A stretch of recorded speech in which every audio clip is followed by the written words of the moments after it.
हिजाब को लेकर राजस्थान विधानसभा में सदन के अंदर और बाहर भी विरोध हुआ। भाजपा विधायक बालमुकुंदाचार्य का सोशल मीडिया पर एक वीडियो वायरल है जिसमें स्कूली बालिकाओं से हिजाब को लेकर ऐतराज जता रहे हैं।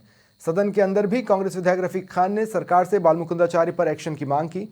समाचार प्लस से इस मुद्दे पर बातचीत में बालमुकुंदाचार्य ने कहा कि स्कूल में दो तरह की ड्रेस चल रही है। बहुसंख्यक समाज की बच्चियां स्कूल ड्रेस में आ रही हैं और दूसरे समाज की बच्चियां बुर्की और हिजाब में। ऐसे में स्कूल में दो ड्रेस कैसे हो सकती हैं?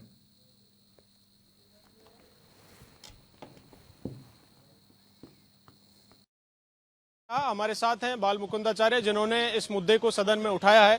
सर, सदन के बाहर भी इस पूरे मामले को लेकर प्रोटेस्ट हो रहा है। आज सदन में भी इस मुद्दे पर हमारे विद्यालयों में सरकारी संस्थानों में एक ही ड्रेस कोड होना चाहिए।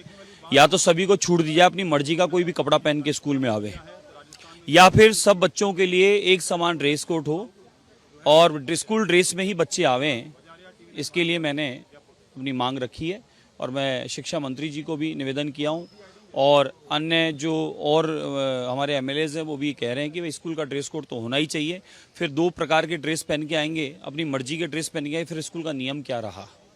कांग्रेस के विधायक रफीक खान उन्होंने सदन में कहा कि आपकी शिकायत की जाएगी। सदन के बाहर भी आपके खिलाफ प्रोटेस्ट हो रहा है। हाँ, वो तो देखिए मुद्दे हैं नहीं उनके पास में, और वहाँ मैंने बच्चियों से खूब अच्छे से बात की है, मिला हूँ, योजनाओं के बारे में चर्चा हुई है, स्कूल की क्या और व्यवस्थाएं कर सकते हैं चर्चा हुई है कहीं। हाँ, ये जरूर मैंने प्रशासन से पूछा कि भाई दो ड्रेस कोड क्यों है क्यों स्कूल में, तो बोला साहब बच्चे मानते नहीं हैं, इनके माता पिता मानते नहीं हैं। तो जब हमारे विद्यालय के ड्रेस कोड बना हुआ है तो फिर इस प्रकार का माहौल क्यों बनाया जा रहा है? और नमाज के समय पढ़ाई नहीं होगी, अजान के समय पढ़ाई नहीं होगी, ये कौन सा नियम आ गया साहब? ये कोई बात नहीं हुई। बच्चों को मिलने दें, आपस में घुल मिलने दें, बच्चों का माहौल नहीं बिगाड़ें।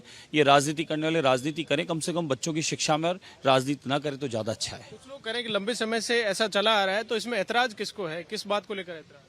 नहीं, ऐसा लंबे समय से क्या आ रहा है, 5 साल में ऐसा हुआ है कि हमारे सभी सरकारी विद्यालयों में गुरका और हिजाब वगैरह इस प्रकार की ड्रेस में बच्चे आ रहे हैं। तो फिर हमारे जो और बच्चियां हैं उन बच्चियों में फिर ये मन में विचार आता है कि भाई ये दो ड्रेस कोड क्यों कर रखा है आप। सदन में जब आप राज्यपाल के अभिभाषण पर बोल रहे थे उस समय भी आपने जिन्ना का मुद्दा उठाया कि आज राम मंदिर को लेकर जो लोग विरोध करते हैं वो जिन्ना की सोच के लोग। बिल्कुल, जिन्ना का भूत जिनके अंदर भीतर में बैठा है वो राम जी के विरोधी हैं।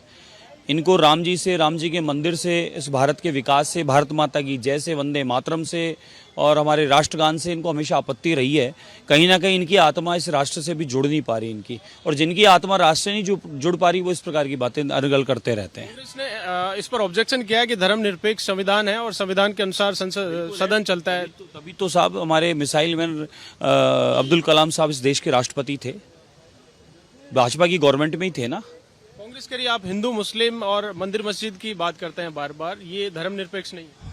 हिंदू मुस्लिम की बात हम तो नहीं करते, हम तो सनातन की बात करते हैं, सबको साथ रखने की करते हैं, सबका विश्वास जीतकर सबके विकास की करते हैं, और आदरणीय प्रधानमंत्री नरेंद्र मोदी जी का जो विजन है उसकी बात करते हैं, उसकी गारंटी की बात करते हैं। इन लोगों को आपत्ति इन बातों से कि राम जी की जय मत बोलो, राम मत बोलो, राम जी की चर्चा मत करो, अयोध्या राम मंदिर की बात मत करो, तो इन लोगों को इन सब बातों से, धर्म से, अध्यात्म से इनको समस्या है। तो समस्या होने की वजह से इस प्रकार की अनर्गल बातें करके, और मुद्दे हैं नहीं, 5 साल इनकी रही घोटाले की सरकार, कुछ काम इन्होंने किया नहीं। अब मोदी जी की गारंटी, मोदी जी का काम बोल रहा है, और इस समय 450 से पार जाने वाला है। सबका विश्वास, 3600 का विश्वास मोदी जी पर है, इसलिए बौखलाए हुए, इसलिए मुद्दे ढूंढ रहे फिर रहे हैं। अंतिम सवाल, हिजाब को लेकर आज जो प्रोटेस्ट हुआ, 2 दिन का अल्टीमेटम आपको दिया गया है, आगे शिकायत की जाएगी इस पूरे मामले को हिजाब को लेकर। ठीक है, उनका जो जचे वो करिए, स्कूल ड्रेस तो कोड होना चाहिए, वही होगा। आपकी मांग रहेगी सरकार से? बिल्कुल, स्कूल ड्रेस में ही स्कूल का सारे बच्चे होने चाहिए, और 2 प्रकार का ड्रेस कोड स्कूल में नहीं होना चाहिए। स्कूल का एनुअल फंक्शन है, गणतंत्र दिवस है, 15 अगस्त का उत्सव होता इत्यादि होता है, उन पर भी इस प्रकार का ड्रेस कोड पहन के आवें, तो फिर समझ में नहीं आया कि हम कहाँ जी रहे हैं। आपने मांग की है कि सरकार से कि इस संबंध में आदेश जारी करे सरकार? बिल्कुल, निवेदन करेंगे, लिखित में पत्र देंगे, और सर स्कूलों में सभी में एक ही ड्रेस कोड होना चाहिए। तो बालमुकुंदाचार्य जिन्होंने आज सदन में भी इस मामले को उठाया है, हिजाब के मामले पर आज सदन के बाहर भी लगातार मुस्लिम समाज की ओर से विरोध प्रदर्शन किया। वीडियो जर्नलिस्ट दिलीप परमार के साथ दिनेश कसाना, समाचार प्लस, जयपुर।